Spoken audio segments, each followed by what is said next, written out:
চাল কুমড়োর ঘন্ট করব বলে চাল কুমড়োগুলোকে এরকম সরু করে কেটে নিয়েছি। আপনারা চাইলে আরও সরু করেও কাটতে পারেন। আমি যতটা সম্ভব সরু করার চেষ্টা করেছি। আর কুমড়োগুলোকে ঠিক এরকমভাবেই পাতলা পাতলা একটু মোটা করে কেটেছি।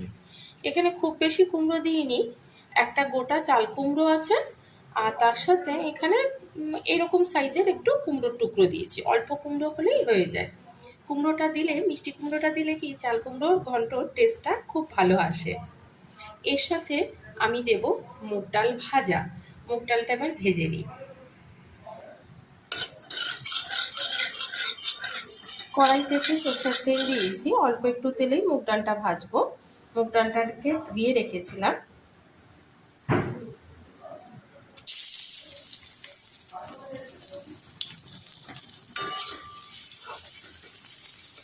হালকা লালচে করে ভাজবো।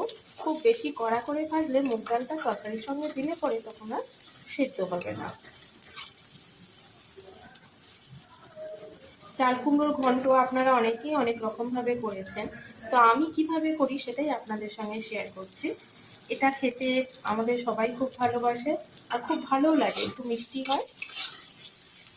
আর ঝাল লবণ অবশ্যই আপনারা বুঝে ব্যবহার করবেন। আমার মুগ ডালটা দেখুন ভাজা হয়ে এসেছে। এবার আমি এটা নামিয়ে নেব। খুব বেশি কড়া করে লাল করবো না।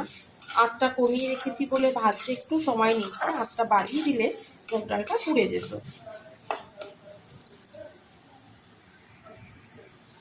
দেখুন খুব সুন্দর একটু লালচে রং ধরেছে, আর এই সময় খুব সুন্দর গন্ধও বেরোচ্ছে। এখন আমি মুগ ডালটা নামিয়ে রাখবো। এটা তুলে নেওয়ার পরে কড়াইতে অল্প সর্ষের তেল দিয়েছি। তেলটা ভালো গরম হয়ে গেছে। এবার আমি এতে শুকনো লঙ্কা, তেজপাতা আর সাদা জিরে ফোড়ন দেব। আঁচটা একদম কমিয়ে রেখেছি, নাহলে ফোড়নগুলো পুড়ে যেতে পারে। ফোড়ন থেকে খুব সুন্দর একটা গন্ধ বেরোচ্ছে। এবার আমি কেটে রাখা চাল কুমড়ো আর কুমড়োটা একসঙ্গে দিয়ে দেবো।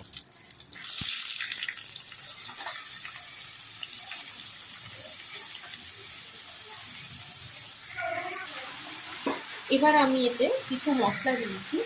এতে দিয়েছি জিরে গুঁড়ো, ধনে গুঁড়ো, এটা 2 চামচ মতন আছে। লঙ্কার গুঁড়ো দিয়েছি 1 চামচ, পরিমাণ মতন লবণ, সামান্য একটু মিষ্টি দিয়েছি, কারণ কুমড়োটা মিষ্টি কুমড়ো। আর দিয়েছি একটু হলুদ। অবশ্যই আপনারা পরিমাণটা বুঝে ব্যবহার করবেন। আপনাদের সবজি কতটা পরিমাণে হবে সেই হিসেবে মশলা ব্যবহার করবেন। এবার আমি সমস্ত উপকরণগুলো চাল কুমড়োর সঙ্গে ভালোভাবে মিশিয়ে দেবো।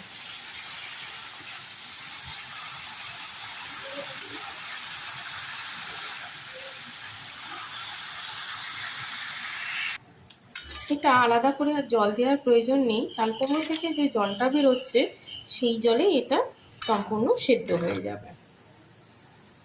সম্পূর্ণ নিরামিষভাবে এটা করছি। ভীষণ ভালো লাগে, আপনারা করে দেখবেন।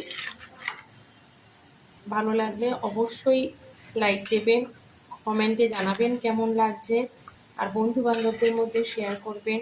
চ্যানেলটাকে এগিয়ে নিয়ে যেতে সাহায্য করবেন। দেখুন আমি এটা একটু ঢেকে ঢেকে করব, যাতে জলটা বেরিয়ে চাল কুমড়ো আর কুমড়োটা ভালোভাবে সেদ্ধ হয়ে যায়। আর চ্যানেলটিকে সাবস্ক্রাইব করতে ভুলবেন না। আপনাদের কমেন্ট আমাদের জন্য ভীষণ উপকারী। খুব ভালোও লাগে কমেন্টগুলো। আপনাদের কমেন্টে আমরা উৎসাহিত হই। আমরা সকলেই আপনাদের কমেন্টের আশায় বসে থাকি। তো কেমন লাগছে রেসিপিগুলো অবশ্যই জানাবেন। আমার আরও অন্যান্য রেসিপি আছে,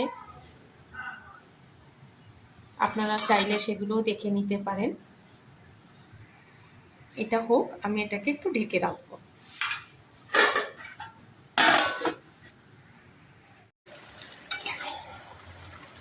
এটা অনেকটা নরম হয়ে গেছে, অনেকটা বলতে পুরোটাই হয়ে এসেছে, জলও বেরিয়েছে।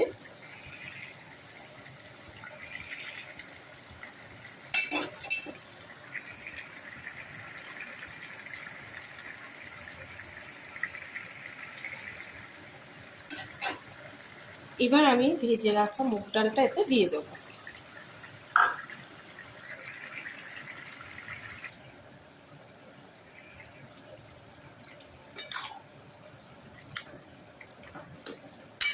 ভালো করে মুগ ডালটা মিশিয়ে দেবো এর সাথে। আর আমি এতে 1 ইঞ্চি মতন আদা কুচি করে দিয়েছিলাম, অর্থাৎ গ্রেট করে দিয়েছিলাম। আপনারা চাইলে বেটেও দিতে পারেন।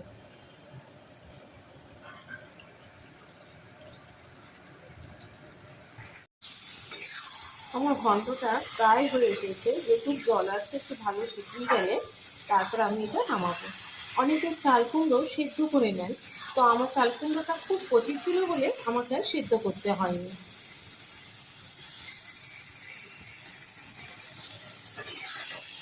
মুগ ডালটা দিয়ে দিয়েছিলাম, একটু সেদ্ধ হয়ে এসেছে।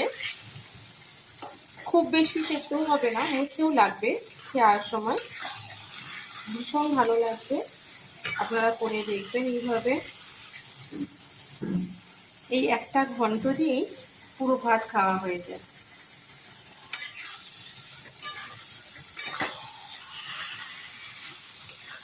আর খুব বেশি মিষ্টি দেওয়ারও প্রয়োজন হয় না, কারণ এতে একটু মিষ্টি কুমড়ো দিতে হয়। এই চাল কুমড়োর ঘন্টটা কিন্তু চিংড়ি মাছ দিয়েও ভীষণ ভালো লাগবে।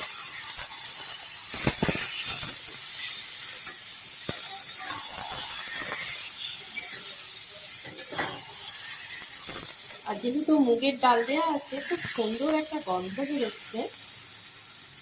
আমার এটা পরিবেশন করার জন্য একদম তৈরি হয়ে গেছে। আমি এতে আর কিচ্ছু দেব না, খুব সামান্য উপকরণ দিয়ে চাল কুমড়োর ঘন্ট তৈরি করা যায়। এটি সম্পূর্ণ নিরামিষ। সঙ্গে থেকে সম্পূর্ণ ভিডিওটা দেখার জন্য আপনাদেরকে অসংখ্য ধন্যবাদ। দেখুন আমার এটা পুরো তৈরি হয়ে গেছে এবং জলটাও একদম শুকিয়ে গেছে। আমার চাল কুমড়োর ঘন্টটা পরিবেশন করার জন্য একদম তৈরি হয়ে গেছে।